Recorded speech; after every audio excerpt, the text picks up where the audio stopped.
Полицајци фатиле малолетници во Пулс. Газдата Дејан Јовановски не им давал податоци за фирмата за да му напишат прекршок. Тие поднесувале налози на фирма која била неактивна. Вака сведочеа двајца полицајци од Кочани во корист на нивните колеги.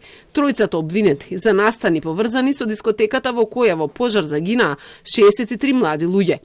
Првиот сведок тврдеше дека заедно со одговорните кои сега се обвинети бил на контрола во Пулс во 2023 година и затекнале 2 малолетнички, но дека газдата на Пулс Деко не соработувал.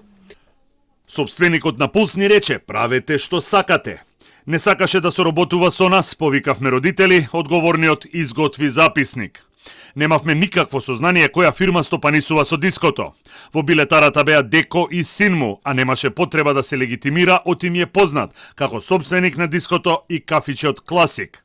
Не го знаев како управител на фирма, ама сите во градот го знаеа како собственик. Одговорниот побара документи за фирмата, но тој не соработуваше, одбиваше. Тројца полицајци се обвинети за злоупотреба на службената положба. Според обвинението во период од октомври 23 до февруари 24 година, инспекторите Богатинов и Лазаров запишале погрешни податоци за фирмата и за одговорното лице. Темелков пак, како командир на ПС Кочани, поднел барање до судот во Кочани против фирмата Класик ДМ Кочани, која била неактивна, и против Дејан Јованов, кој не бил одговорно лице. Не била побарана ни лиценца за работа на клубот.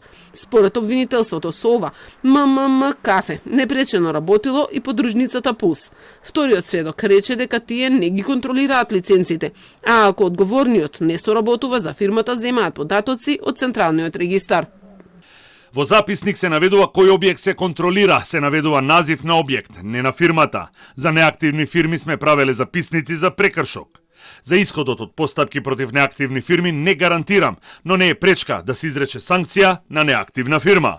Адвокатите на службениците барале и да ги добијат пресудите од Кочанскиот суд по основ на поднесените прекршоци од полицајците, но судот се уште не им ги дал за да бидат докази во постапката.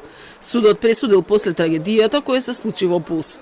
Бараат и полицијата да им одговори дали во записник за контрола во угостителски објект е регулирано што ќе влезе во него.